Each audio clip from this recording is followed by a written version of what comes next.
Mom is mumbling. She has no idea what she's going to say.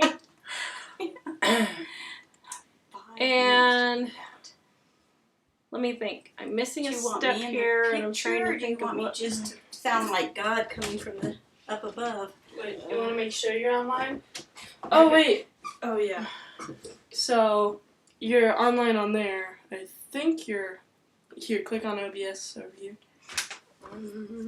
OBS. Where's that? This. That. Yeah. Okay. Yeah, you're good. Okay.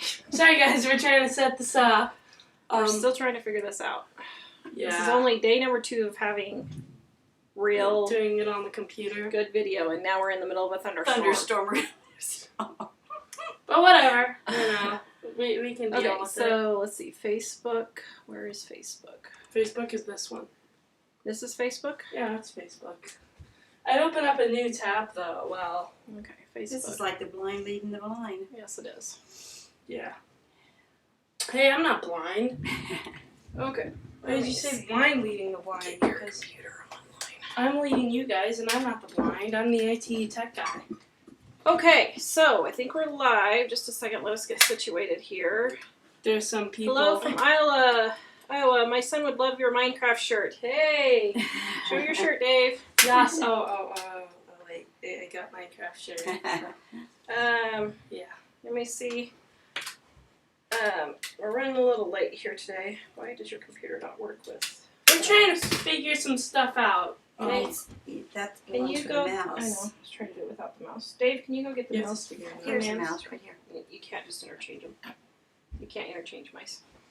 Wait, where's your mouse? It's in on the kitchen table. Is it the blue one? Okay. So we're trying to get this going. So today we are talking about Mom's, how she lived on $500 a month.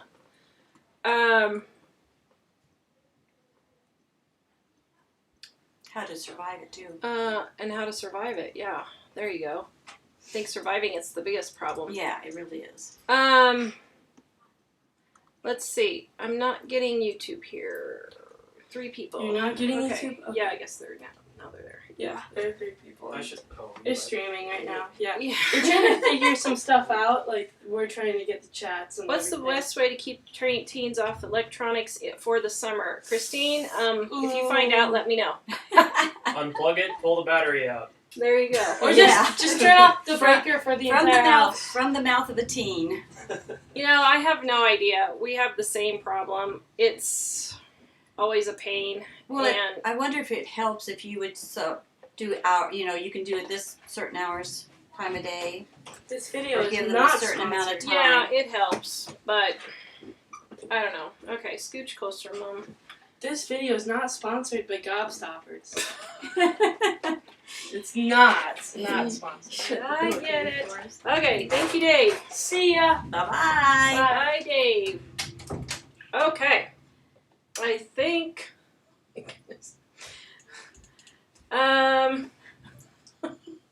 I'm trying to get to the comments on Living on a Dime here, and I'm using a new computer. Do you need me to help you? Okay, so... Good grief. Okay, Living on a Dime. There we are. Did you want me to tell you what we're doing? Okay. So today we're talking about how Mom lived on $500 a month, raising 2 teenagers. I'll let you scooch forward since this is mostly about you. And I'm going to be moderating comments and stuff.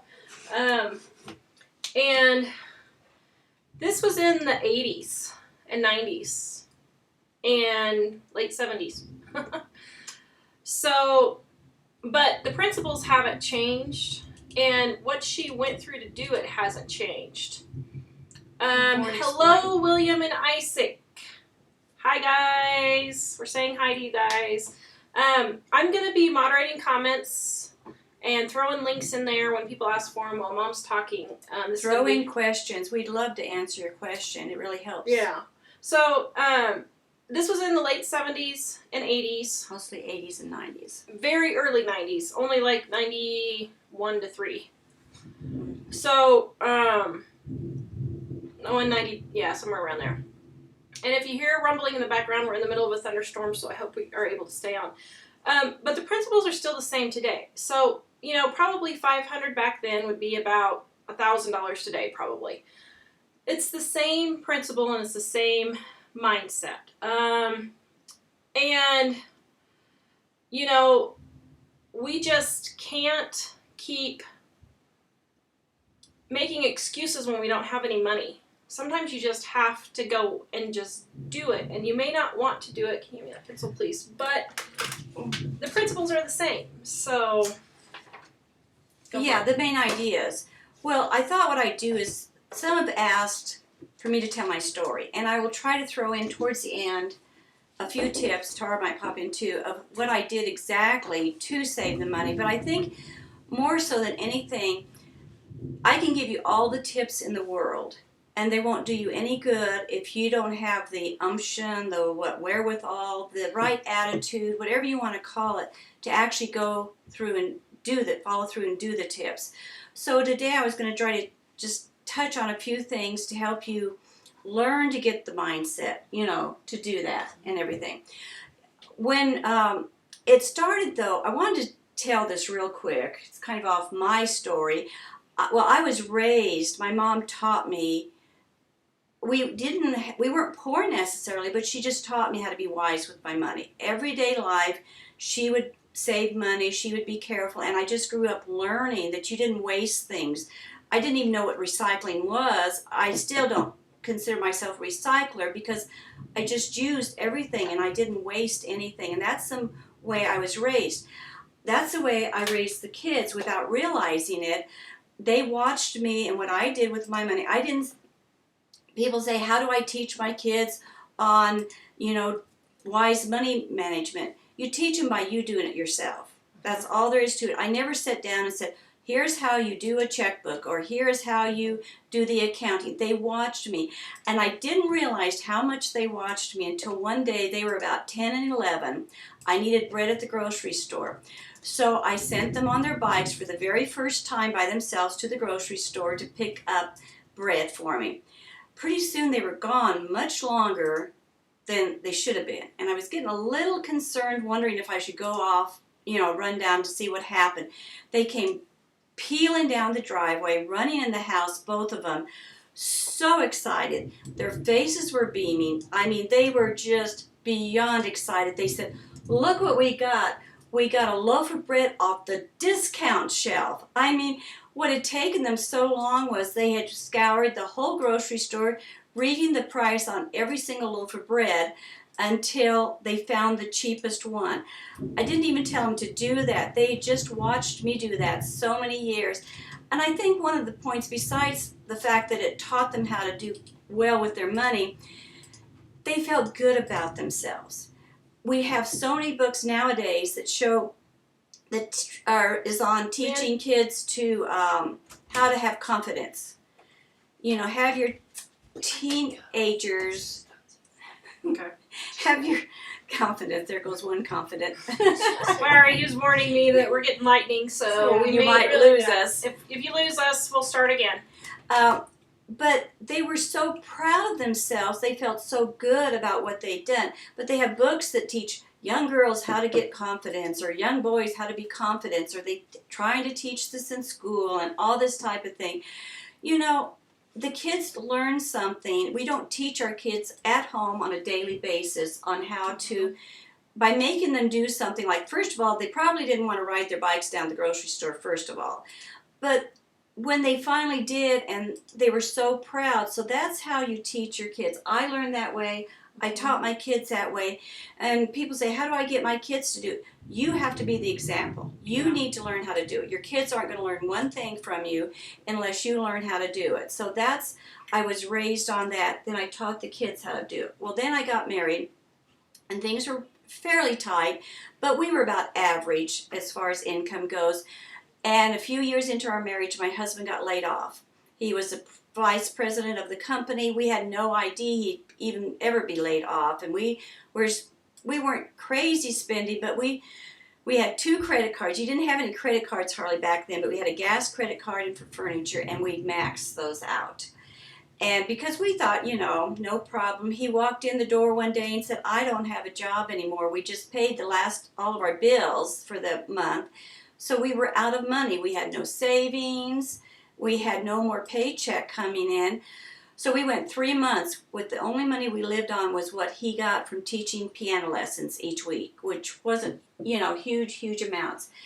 Finally, we got borrowed $2,000 from my parents, and we started our own business, which that $2,000 had to pay for 3 months past bills, had to buy all the equipment and supplies we needed to start up the business. So, and then we had to live off that money too for the next 6 months or so until we got income coming in. So we really had to stretch that.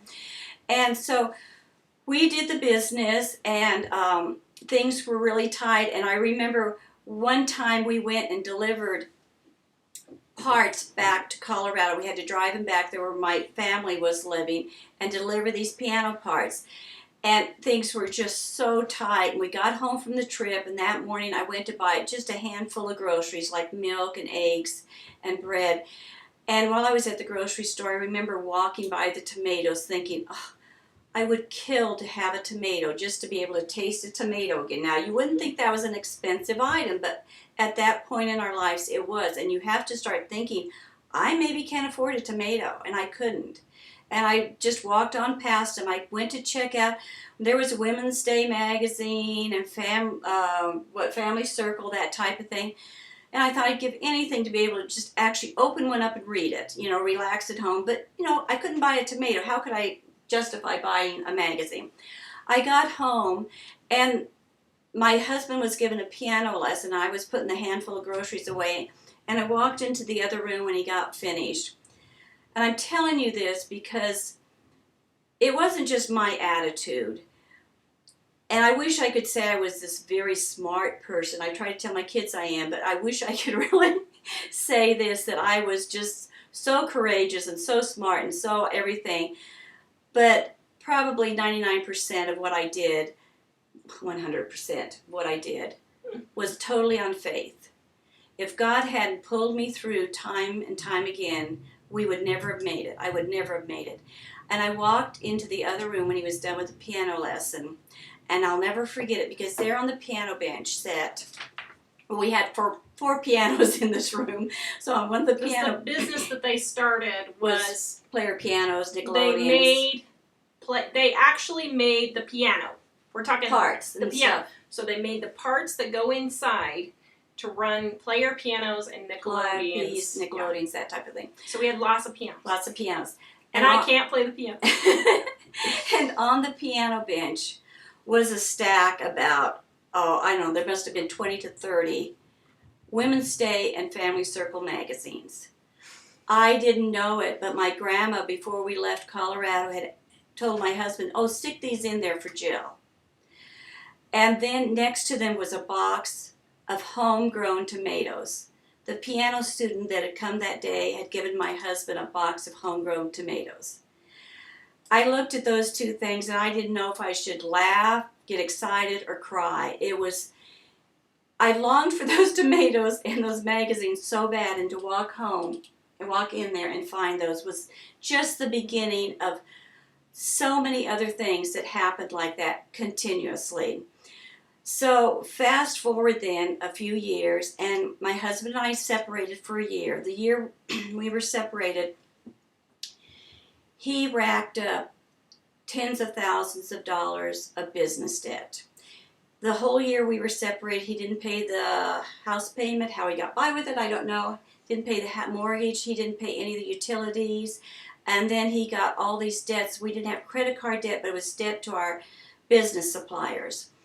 And so we were together for 6 more months, and he left then for good 2 days after Christmas.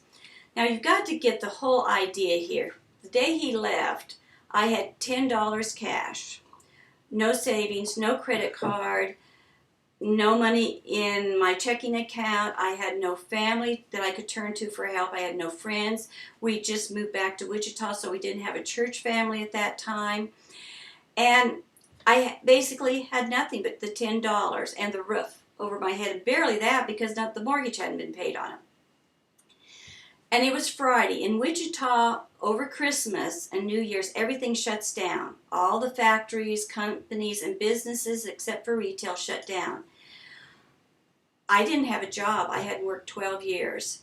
This was so, totally overwhelming. I mean, it just, there weren't women's shelters back then, and which I didn't want to do anyway, and there was just nothing I could do, really.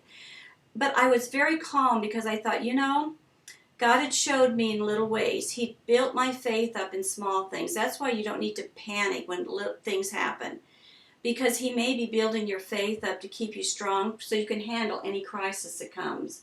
Whether it's for you or your children, it's a good way to learn. So I had been building my faith up, and I thought, God, this is way beyond my capacity. The battle can't be mine. I can't even get a sword to hold, let alone fight this battle. And I didn't think a thing about it. I did things with the kids for the weekend because there was nothing I could do, and spent time with them since their dad had left and stuff. Monday morning I wake up. I probably am boring you guys to death. I hope everybody's not. liking I it hope so not. far, yeah. So I wake up on Monday morning, just had gotten dressed, and there's a knock at my door. And I thought, we didn't know anybody hardly then. And I thought, who in the world on a Monday morning on a holidays would be coming to my door? I opened it up, and there stood this lady. I didn't recognize her, didn't know who she was. And she said, I know you don't remember me, and you're going to think I'm totally crazy for doing this. I think I'm crazy for doing this, she said. But God has been hammering at me all week long. And He told me I need to come over here and tell you that I've got a job for you. And she said, I met you 2 years ago at this friend's house. We had mutual friends. At Thanksgiving, she'd met me 2 years ago. That's the only time I'd ever met this woman. And she said, I told God I couldn't come and tell you this because you told me at the time that you were a stay-at-home mom and you loved being a stay-at-home mom. And I said, you don't want to work. And I've been arguing with him, so she said, I'm going to tell you what I came for and leave and get it off my chest. And she said, I have a job opening, but I know you're probably not interested. I mean, I had a job laid right on my doorstep. I didn't have to go apply. I didn't have to do anything. And I mean, it's hard for me to go into detail for everything that happened to me. That was just the beginning of one thing after another that I went through. And so I started working for $4.50 an hour. And even though I was so excited to get the job, my hardship didn't really end there, but I was still encouraged. And just for people who are jumping in, this is Mom's story about how she lived on $500 a month raising 2 teens. To put a little bit of perspective, we had no one. No one. No family. Our family was in another state. They really weren't interested in helping. We had no church at the time because we had changed churches and had some problems with the church because of things Dad had done. So we were literally abandoned. And so that's why this is so really literally miraculous, because it's amazing that we were able to survive for a lot of these things, because really we should have been homeless. We really should have been. We really. So nowadays we probably would have been. Nowadays, you would probably have been homeless. Yeah. So. And so that was just the beginning of, it was like each morning I'd wake up and I'd smile and say, okay, dear God, what are you going to drag me through today or get me through today again? Because it was at this point January, for, the first week of January when I started working. Thankfully, I had the $10, but I thought if this job pays monthly, even little things like this, I couldn't go a whole month on $10. And thankfully, this job paid weekly. I mean, it was like every little detail was taken care of for me. My manna came every single day for me. But I would have to get up, and people say, well, what did you do to save money or whatever? I just didn't spend the money. My husband had an accident just a few weeks before he left. The whole side of my car was bashed in. We had plastic on the window. This is the dead of winter in Kansas. It also was the coldest, snowiest winter on record. 30 years later, I was looking, and we still had record, snowfalls and cold temperatures. We had a lot of snow. 30 days. They had 30 days straight of snow for one time. I remember we had a Volkswagen. Or no, it wasn't the Volkswagen. It was the, what car was that? The Concorde or something? Concord. So, yeah. And I'm not kidding. It was up to the doors. We were shoveling snow, trying to get out. But and, you know, my brother and I are at the time, we were like, 10, let's see, I would have been 10. Uh-huh. Yeah, so. And so I would get out each morning in the dark and go, my car was parked outside, and not only did I have plastic on the window, the car was freezing cold when I'd have to drive it, but I'd have to get the battery charger out. I'd have my knee-high boots on. The snow was always above those. Jump the battery, because it was so cold, the battery wouldn't start each morning. And in the dark, I was scared of jumping the battery. It was just like, you know, continual. Yeah. It went on and on. And we lived in this, Mom and Dad had bought this old Victorian 1912 Victorian house that they had started to remodel, that they paid $10,000, was it $10,000 I think you paid for it? $10,000 that they paid for it. So her house payment was like $100 a month. It was really cheap. But it was really cold. I couldn't run the furnace because it took too much money. So tell them how we heated the house. We didn't have a pot belly. I mean, we didn't have one of these nice new wood burning stoves that are all sealed up, you know, and burns the wood for a long time. We had an 1800s pot belly stove that had holes in it, and we would just go through the firewood like you can't even begin to imagine. We were cutting up pallets. And we cut pallets up, and another thing, that was another thing, we were all out of wood. At another point, we got all out of wood, and I thought, now what am I going to do for wood? Because I didn't have any money to buy wood. So we went to church Sunday mornings. I'm still thinking about this firewood. And this man, I didn't know, he sat behind us in church, but I didn't really know him very well. He tapped on my shoulder. He said, I was just wondering, do you know of anybody who needs some firewood? He said, I've got a whole bunch I need to get rid of. They have to haul it off, but I have all this firewood. I'm just sitting here thinking, beyond bizarre. Mm-hmm. You know, these things were beyond bizarre that happened to me. And I said, oh yeah. So I would drive over to this guy's house with my car, fill the trunk full, and haul these things of firewood. I ran out another time of firewood. We were running out. And I found out about a wood mill, millworks place there in town. And they had scraps, small scraps of wood. So I would once again haul it in the trunk of my car. And those small scraps of wood, okay, we were putting wood in the stove about every 30 minutes to an hour to keep this wood. And I'd have to get up at night. We would sleep back in the 3 rooms of the house to try to keep just that area warm. And I would have to get up 2 and 3 times in the night. People say, how did you save money? Well, that's how I saved money. It wasn't easy. You know, I just didn't use my heat. I see people saying, I don't know how to lower my electric bill, and they've got tank tops on, shorts on, and it's January with snow on the ground. And I say, well, maybe you should turn your heat down. Well, I don't want to have to, you know, bundle up type of thing. And no, if you're serious about saving the money, this is what I had to do. We had 2 or 3 layers we wore all the time. Yeah, and we had, like we said, this huge Victorian house. We blocked off 3 rooms. Small rooms. One was 9, 2 of them were 9 by 9 rooms. 2 9 by rooms and the kitchen and 1 bathroom is all we had.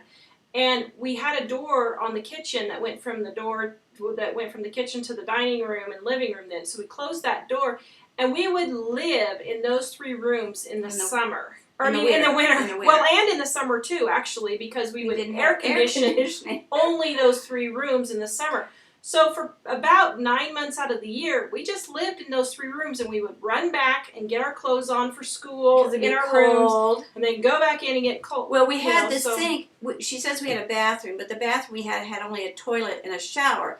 The sink that we used to brush our teeth in and stuff was in the cold part of the house, and we'd get our toothpaste out of the cabinet sometimes, and we'd frozen. We had to warm the toothpaste up.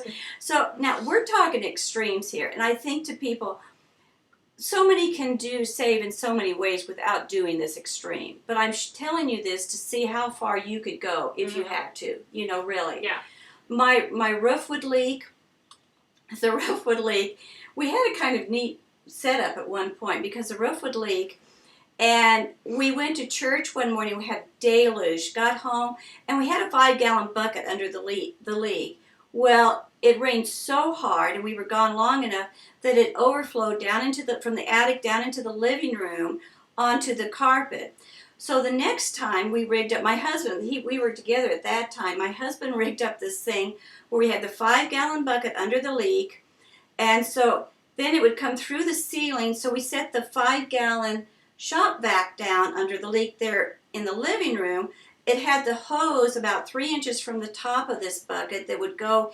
We put it into another bucket. That way, when it ran through the bucket in the attic, it would fill up the shop vac in the living room within 3 inches, and then would roll down the hose of the shop vac into the other 5-gallon bucket.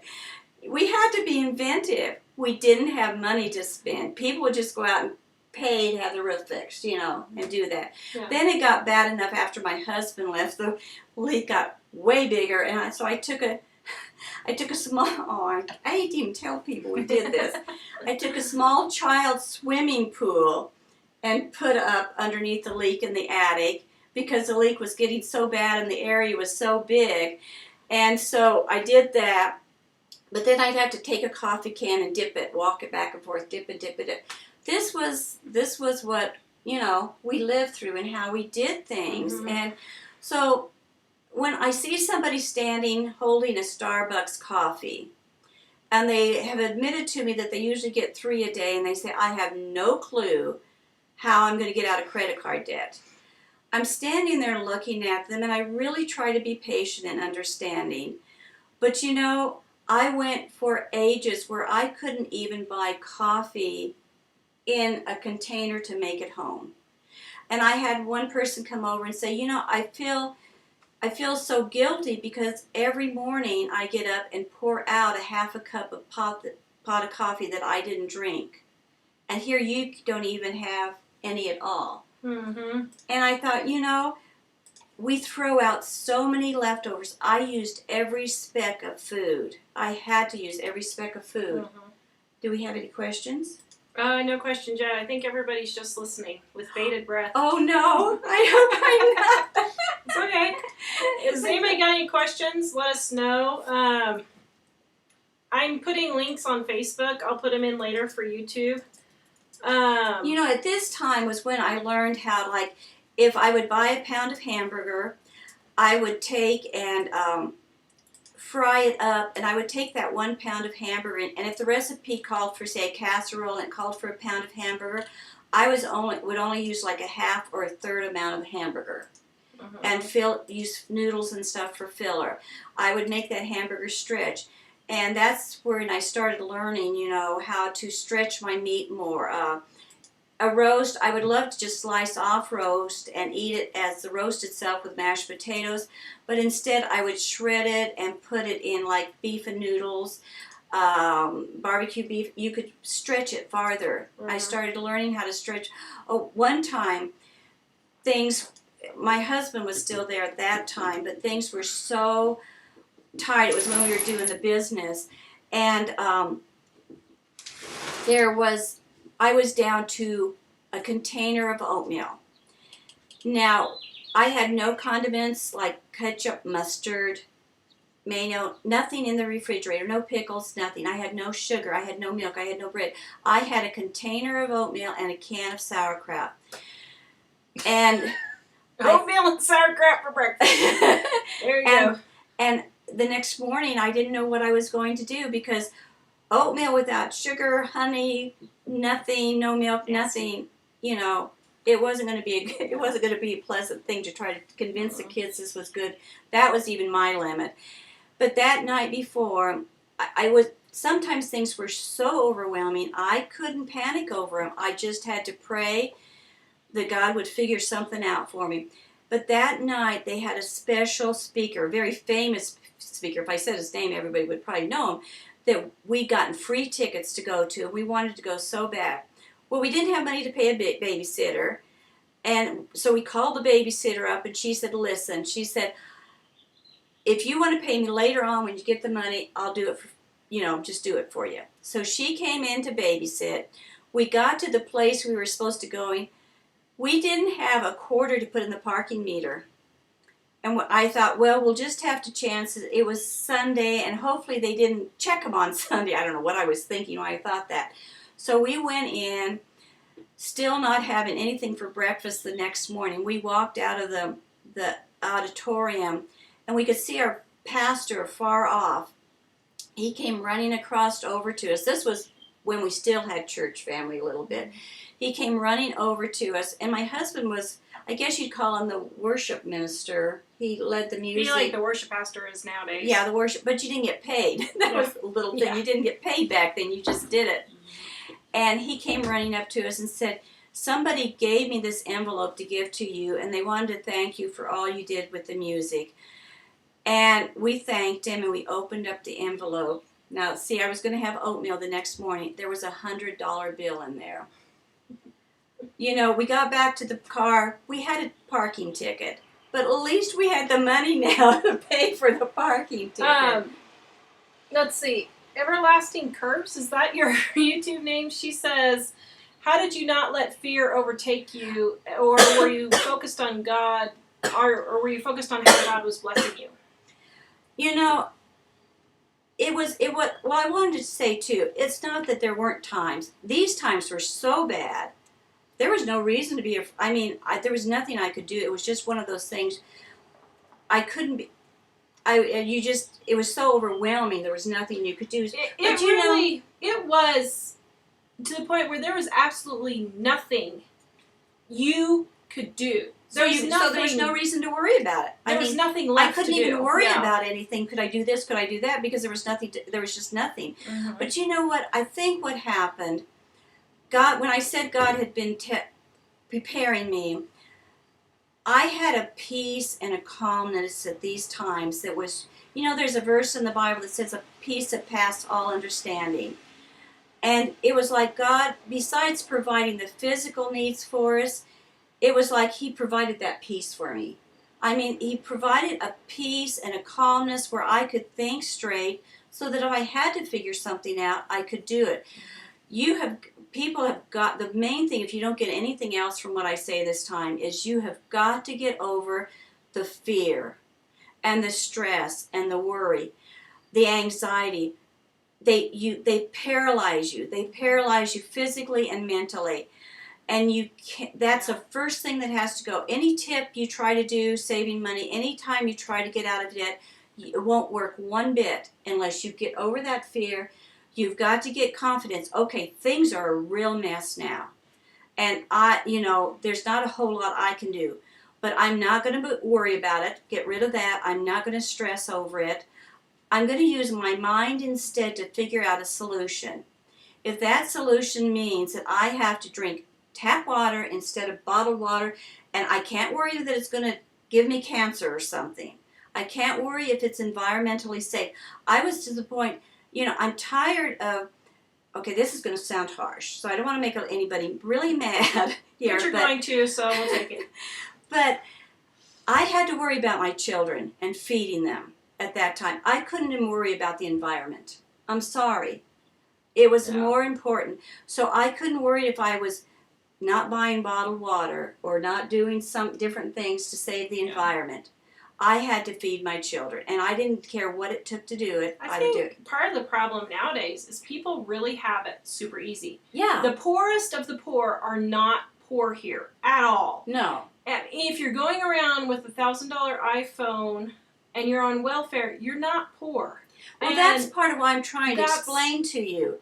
Look what people have with the Starbucks coffee, People think they're really sacrificing, giving up a lot if they're giving up their coffee. I wouldn't have a cell phone. I couldn't have a cell phone. And so what? What's the worst? That nothing, I'm still here alive to talk about it. Yeah. My car broke down. I got help. Well, you've got to get rid of that spirit of fear. Yeah. That's why you have all this stuff, because you're afraid. You're afraid of what other people are going to think. You're afraid something's going to happen. That spirit of fear is just as much of a sin as anything else. Yeah, and we get questions all the time. Well, my kids have to have a cell phone. okay, maybe if you live in a really, really bad, I mean, there's shootings every day. I'm talking bad. Really bad neighborhood. Maybe you could justify having a cell phone for your kid, but honestly, most people can get by without their kids having cell phones, without them having cell phones. It's not a need. And, people are afraid their car's going to break down, so they won't buy a used car. They only buy new cars because they're afraid. They're afraid for their kids, so they have to have a cell phone. They're afraid what their friends are going to think if they get a cheap wedding present or no wedding present. They're going to think about it. It's always fear. Every single time that we've looked into this, it's always been fear of something, and that's what you've got to get rid of. Even like one woman, she was getting a divorce. They were on the verge of getting a divorce. She brought her ironing to me and was paying me about $40 a week to do ironing. And she, what are you laughing at? So Michael chimed in from Rocky Mountain Relaxation. Hi, Tara, I love your channel. That's my husband. He better love my channel. Yes. But they were on the verge of getting a divorce, going bankrupt, and she said, I don't know what we're going to do. But they were driving a Cadillac. The parts alone, she said, for that Cadillac to be fixed was like a major, cost them like $1,000 a month just to get the parts that they needed for this car half the time. Here she was paying for having her ironing done, and she said, I don't know what to do. It was so funny. So finally, they were going to the divorce lawyer the next week, and she said, will you come and talk to me and my husband? I mean, I'm her ironing lady, but she asked me to come to talk to her. The ironing lady / counselor. Talk to her husband. Did you need us? Your voice sounds really weird. Mine does. So, can anybody else hear us? Our son was sounding weird? watching. Give us a thumbs Now up. you sound fine. Now I sound fine. You sounded like a robot there for a second. Okay. So she went so I talked to both of them. I gave them some basics of what to do, and I said, just try it for 1 month. And she said, well, she went to the most expensive stores in town that we had to buy the kids' clothes, to do anything. She said, I just can't bring myself to buy anything at a garage sale. I can't get my mind around it. I can't go to Walmart. I can't do that. This woman went. I had to change her mindset, and I finally got her to where she could go to Walmart, at least to buy new clothes. Mm-hmm. She came back 4 years later. They were still together, happily together. She said, you'll never guess this, after all these years, she said, I'm buying all the kids' clothes at garage sales, and I can't believe the good deals I'm getting. She was so happy. Her attitude, her whole demeanor. Yeah, and to stay on that, I can't totally read it because I'm having old age problems, I guess. But I think it's Anise or Ananis said, what are your go-to meals to save money? We're going to go back and answer that question in just a second, but we're going to hit on garage sales here for just a second. We bought nothing new. Oh, no. Nothing new. Everything was either used or given to us. So, but not only that, we would make do with the stuff we had on hand. We would fix things. We figured out, I didn't know a thing about handyman or fixing stuff, and I learned real fast. But it was like my mom, she drug out the thermos jug, yesterday, day before, for us to use, and it had a chain on it for a handle. And she said, oh yeah, that handle broke off, so instead of and the thermos was too heavy to really awkward to carry without a handle. Instead of throwing it away and getting a new one, they added a chain for a handle instead of the handle. Yep. So that's how we would take things that would break on us. If Tara would have a shirt sleeve that would get a hole in the arm, I would cut the sleeve off and make it a short sleeve top instead. Yeah. We would just do things like that, or else I would say, what can I use in place of this? Yeah. If this isn't going to work, what can I use, type of thing. So let's hit meals. What were our standard go-to meals when we had no money, and how did we save on groceries? Okay, well, back then, hamburger was really cheap. It's not so much. I mean, we're talking like 20 cents a pound cheap. 50 cents, yeah, it was 50 cents a pound. So it was very, very cheap. So it wasn't that I had so much go-to meals as I would take the items that I had, like the hamburger, and learned to stretch it as much as I could. And most of the recipes are in our Dining on a Dime cookbook. Yes, we have most of our recipes there that I used. I wrote those recipes from the meals that we grew up, super, super cheap recipes. And that's where I got the recipes, because that's what we grew up on. We put a lot of them online too. So I would take, let's say I had a pound of hamburger. I would use that hamburger for about 4 meals, because I could take and make tacos with it. I could take and make spaghetti with it. And I didn't buy spaghetti sauce because I would buy cans of tomato soup and add seasonings to it, because that was cheaper, the tomato soup was, than the canned sauce. So I would have spaghetti with that same pound of hamburger. I would take that hamburger and, I'd make a noodle casserole of some sort with that hamburger, using half the amount of cheese, more noodles, and that would stretch it because the noodles were cheaper. Look at the ingredients in the recipe and see what's more. For example, I would make things like potato soup, because I could make, for the 3 of us, I could use one. I could get by with one, but I felt luxury if I used 2 potatoes and some milk and make potato soup with it, with just a little bit of seasonings. I'd love to add cheese, but I couldn't afford cheese, so I would add a little bit of bacon grease for flavoring, onion, salt, that type of thing. So I would make potato soup. Anything you can stretch, like chicken, I would take a whole chicken, and that would last me at least 4 meals. Because we'd each have, like, the kids would have a drumstick. I would usually pick their bones, because they wouldn't clean the bones really good. And the meat I got off from what they left was enough for me to eat on the bones.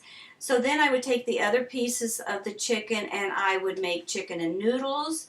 Then I would boil the bones that I would take off not that we ate off of, but the bones that I'd use for the other meals. I would take the chicken bones and boil those, and I could make chicken noodle soup with just a little bit of meat that was left on that. So it's not so much a matter of what recipes, as you take the recipes you have and you learn to stretch them and make them work better. Yeah. Is that some ideas? Yeah, and it's more things like we'd have a lot of oatmeal because it was less expensive than bought in cereal. And use everything up. That's another thing. You wouldn't even have to worry. Most people, and I'm not joking, I've done a study, I've done research on the internet, besides I've done my own personal study. You start looking at your leftovers, and people throw 50% away of their food that they buy. Your child leaves a half a sandwich. People automatically make a whole sandwich for a young child, and they eat only half of it. Or they eat the center part and leave all this crust stuff around. They still are leaving half of a sandwich there. They drink milk or juice. You fill a huge glass. Fill your child's a little tiny glass half full. Yep. If they drink that, give them more. Yeah. But people leave it. And Debbie is saying things are different now. Things cost more. That's a bunch of baloney. Oh no! Don't believe it. Yeah. Sorry. I was making $4.50 an hour. I was making $4.50 an hour. Now, how many people are making $4.50 an hour? Even minimum wage has doubled. So even if the prices of groceries have doubled, the lowest income people on welfare are making way more than, proportional wise as what I was making back then. So that really, people give me that excuse all the time, and it really isn't true at all. Yeah. So let's see.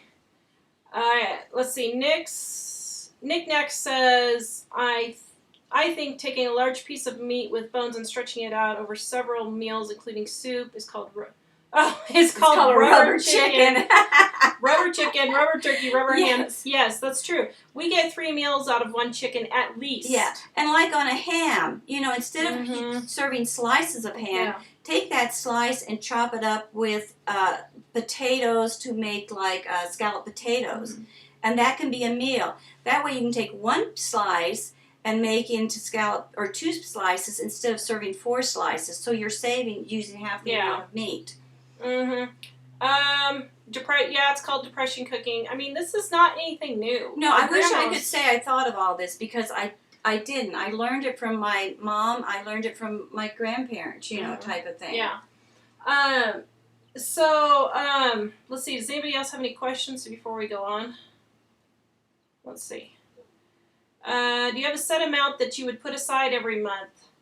Being mortgage free is my dream. Okay, so how did you pay? So here's the deal. So Mom paid off $35,000 of debt and our house in 5 years on $1,000 a month income when she was working after Dad left. 3 jobs. She was working 3 jobs. Mm-hmm.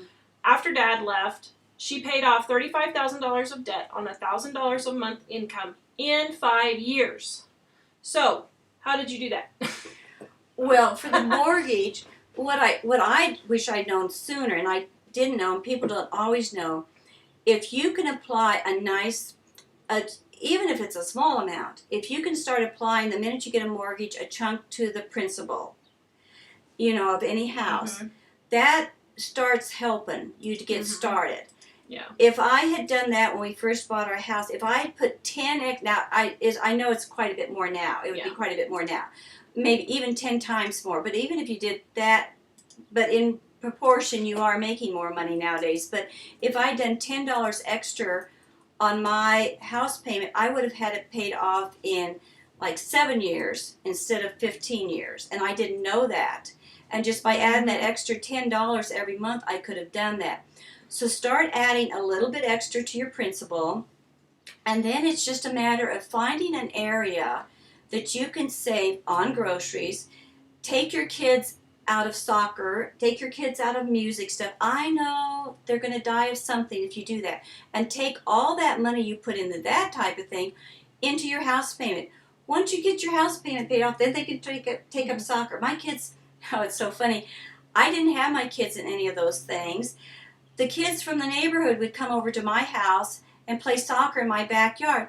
And I had no grass in my backyard from them playing soccer. They had more fun. They didn't have the rules, the tension of the leagues and all. They would every afternoon play soccer. And it helped me out because the grass was all gone, so I didn't have to worry about weed killer, fertilizer, or anything like that. To answer a couple questions, Judy asked if we have more on YouTube. We have almost 200 videos on YouTube. So go to Living on a Dime on YouTube and you'll find us there. And then Arnessa, I think that's we have way more on the website too. But she was specifically asking YouTube. So Arnissa, she said she doesn't want to get any too personal, but did your husband help out after he left? No. No child support. Not only did he not help out, but about 2 years or so after we'd been separated, we didn't get a divorce till about 8 years after he left. Or so, maybe it was about 7 years. I don't even remember now it was. But he never helped out, and 2 years I was almost getting things paid off. He had not paid his taxes. And because of that, they came, and I was living in our home that still was in his name and my name. He came up and he said, the IRS is getting me for $10,000, and I need it within a 30 days time. And if I don't get it to them, they're going to take the house. So here I was going to lose my business because at that time I had the business in my house. I was going to lose my home if I didn't come up again with $10,000. And this was really interesting because I went to the banker and I said, Mr. Whitaker, I said, here's the situation. And my credit at that point was, even though I had horrible credit, I was working so hard with the bank and that he said, I'm going to give you a loan on your signature. But my husband could not have anything to do with it. So once again, not only did he not help out, but I had to pay $10,000 more. Yeah. And I was going to tell one thing too. On the mortgage, I did use every penny I could to get that mortgage paid off. Anything extra we went without. But I got home, when the first job, I told you that I got home, the gal got me and I was making $450. After about 4 months, I came home one day from work and I opened up the mail, and it was from the bank, and it said you have 2 weeks to come up with $35,000, otherwise we're taking the house. And I broke down and cried. I sobbed and I thought, what? I've tried so hard, and I was just heartbroken, and I didn't know, and I was hollering at God and carrying on and going and everything. And all of a sudden, I said, why can't I have some kind of a cute little craft that I could just do at home and be with my kids again and do this cute little craft thing? And it was like God said, and do business here at home, you know, instead of having to go to work and jump the car every morning and all. I was whining and going on. And that's another thing. Change your attitude. You know, stop feeling sorry for yourself. Well, I'll get into that in a second. But anyway, I was carrying on, and God said, you have a business here in your home. And I thought, no way. Because when my husband walked out and left, he just left the whole piano business there. I didn't know how to do it. Do any of you know how to build player piano parts and Nickelodeon parts? Probably not. I didn't know, any more so than what you knew. And God said, you've got one here that you can do. And I said, are you crazy? I mean, I was very bold, you know, and I know I called God crazy, but I said, there's no way. So I made a bargain, and you're not supposed to bargain. Into my mind popped, call my old production manager, because we had several employees, and ask him to help you do the business. I thought, okay, dear God, I'm going to just kind of, if he'll come back and work for me, and I knew good and well he wouldn't. He'd left our job and got a way better paying job with benefits. There's no way he wanted to come work for me where I couldn't pay him. I couldn't pay him anything. But I went and called him. I said, I was thinking about starting up the business again. I thought, oh, he's going to laugh and laugh and laugh at me. Instead, he said, I have been waiting for this phone call for ages. And he said, I hate where I'm working. And I said, but I can't pay you a penny. He said, don't worry about it. He said, I'll keep my regular job. I want to come and work for you 3 nights a week and on Saturday. And all you have to pay me with is all the parts you've got stored with the business stuff. I thought, are you kidding? This is crazy. So I hung up from talking to him. I said, okay, so God, you passed this test, but I'm going to give you another one. I'm calling the banker who sent me the letter that said I had 2 weeks to come up with $35,000. Now you got to realize I'm making $4.50 an hour. So when somebody says things are different and we're not making enough, I'm making $4.50 an hour, and I had to come up with $35,000. I called the banker. And I said, Mr. Whitaker, I said, I know you're going to think I'm totally wacko, but what if I started the business up and tried to pay you off with that money? He said, great idea. I mean, you could have picked me up off the floor. How many bankers, loan managers would tell you this? Yep. And so, and not only did he say that, he said, there's no way you're going to get the customers back and everything. So don't pay me anything. You don't have to pay anything until you start doing this. Mm-hmm. Is everybody getting tired? No. Oh. Mm-hmm. And so he said, just go ahead, start up your business, and as soon as you can make me that first payment, then that's fine. I went the next day to work, and I quit my job, and I started, up and running the business. And so so we're gonna answer a couple of comments here. Take a little break. Nick Snacks said, one tip is for teens to get a job. Yes, my brother and I both worked as soon as we could at 14. I started when I was 14. He probably did at the same time. And yes, we paid for all of our car stuff and things like that. We did not have a huge... My brother and I didn't go shopping at the mall and stuff like that a lot. So really, we didn't have that many expenses. But I started out working in a flower shop. He started out at Dairy Queen. So yes, teens work. My teens are working, or they're in the process of getting to work. And they appreciated the stuff they bought more because they worked I took care of my stuff. They took care of it. They really did. So then, Everlasting Curve said, even after you got out of debt, have a frugal mindset instead of slacking off and not pinching pennies. Well, we got sick. Well, not only that, but you'll find that you get in habits. You create habits. I got to where I used a half a pound of hamburger or a third of a pound of hamburger, and I didn't miss it, so I just was in the habit of doing that. I got in the habit when I brushed my teeth, instead of letting the water run, I don't even turn the water on now for when I brush my teeth. You get in these habits, and you feel so... You won't backslide with this because you feel so good about yourself and what you've accomplished, and it feels the stress is gone. You don't want to go back to that. You don't want that feeling ever again. And like for Mike and I would rather buy my clothes at a garage sale and spend that money for the boys to rip up their pants for $1 instead of spending $10. Why in the world should I spend $9 more when I don't need to, when I could buy more flowers for my garden? And you don't have to holler at them to be careful, those Yeah. people, be careful. We don't nag our kids about, we teach them to be respectful, to not jump on the furniture and stuff. But if things happen and my kids accidentally spill grape juice, or which we don't let them do that, but that's a bad example because we don't do that. But if they rip their pants, I don't go into a tirade because I spent $20 on a pair of pants. I spent $1 for it. I know they're kids. It's going to happen.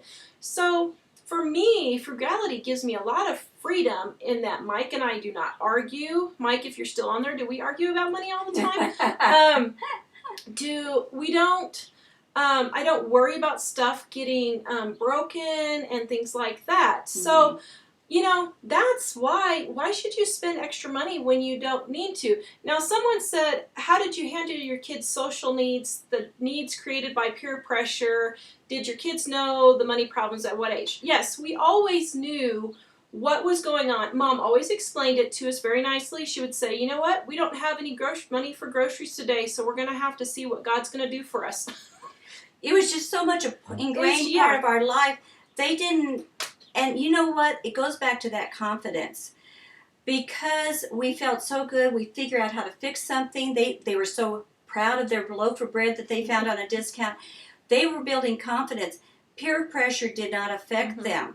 They had so much confidence in their life by the time they even hit high school or junior high or anything.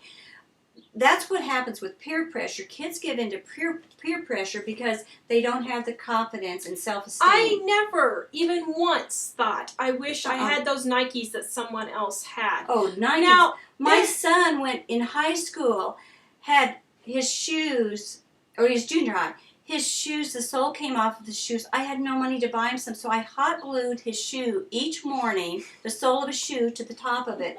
And the poor kid, by the time he got home from school, they were flopping again. But it didn't faze, Yeah, it was just a part of life. But it's like I said, their mindset was such, the peer pressure comes from the parents on down. I hate to say it, but it really is, because so what if the kids thought of this? I don't care. I'm loved. They knew I loved them. I killed myself to be there for them. I worked 3 jobs, but I did those 3 jobs when they were either at school or at night sleeping. Otherwise, I spent the time after school as much as possible with them. Stacy asked, this is a loaded question, Stacy. How did you, as teens, treat your mom due to being in poverty? Mine are pretty horrible to me about being disabled. Okay, that is not a poverty problem. That is a raising kids problem. If your kids are not respecting you, that is because you are not expecting respect from them. First of all, let me say, I would suggest you get the book Boundaries. It's a very good book to start with. Go to the library and get it. They have Boundaries and then Boundaries for Kids. But if your kids are treating you poorly, my mom was disabled with chronic fatigue syndrome when I was a teenager. I did not treat her any differently. My kids were wonderful. They were really good. They weren't perfect, but I never had them sass me. I don't think you ever sassed me. And one time, you said something about you want to do something, and I said, no, Chicky Poo, and never again. And I didn't have problems. I didn't allow it. And I wasn't abusive to them. It was my attitude. I expected respect from you, and you gave it to me. That doesn't mean I didn't have to discipline them. One time, okay, I got to tell the story. I know you want to say more, but I got to tell the story. Well, I was going to say, so we're almost at an hour now, so we're going to finish here, and maybe we'll do part 2 tomorrow. Okay. Does that sound okay? Yeah, because we're getting kind of tired. Let me tell this one story real quick, fine. and then they talking about them not being perfect. I was home from work and was cleaning up the kitchen, and the 2 of them were starting to fight. They were hitting each other with the towels and arguing. And I was always a smaller person, and I was smaller busted. And Tara, at this point, had matured, and she was a little bit bigger busted, and she loved flaunting it to her mother at times. And so they were fighting in the kitchen, and I was so tired, and I was trying to get this stuff done up, and I started having a pain in my chest. And I looked at the 2 of them, and I said, you're giving me a pain in the chest. If you don't stop fighting, I'm having a pain in my chest. And they instantly stopped and looked at me, and you would think they would say, well, let's call 911, but no. Tara looked at me and said, oh, Mom, you think your boobs are finally growing now? And that's about the only time I smarted up, but I couldn't resist. so then I had to burst out laughing. But this is the way we dealt with things. And tomorrow I'll get into more things, about how we had to keep our sense of humor. I am saying sorry to the world. I apologize. But tomorrow we can get into how we kept a sense of humor, how your attitude changes everything. We can tell you some more on that. So we'll do a little bit more tomorrow on that because I can tell we're both getting sick. So save your questions for tomorrow. If you have them, we're going to try and be back on. Write down some questions for us. And Facebook and YouTube, noon live, or you can watch the replay later on both. So I hope that helps. Please check out livingonadime.com is where all of our free tips are. We have thousands of free tips. If you're on the internet right now, you can access livingonadime.com. And we answer all the questions in detail that you asked today, much more detail. Yeah, so all the questions are answered on there. Just do a search for what you're looking for. Our YouTube channel, Living on a Dime, we have almost 200 videos. We're getting close. I don't know if we're there yet, but go check it out. And we have tons and tons of ideas. We're known, Mom's famous the world over, for how to fold a fitted sheet. But we have a whole bunch of other things on there. So please go check it out. We'll catch you guys tomorrow. Have a good day. Bye-bye.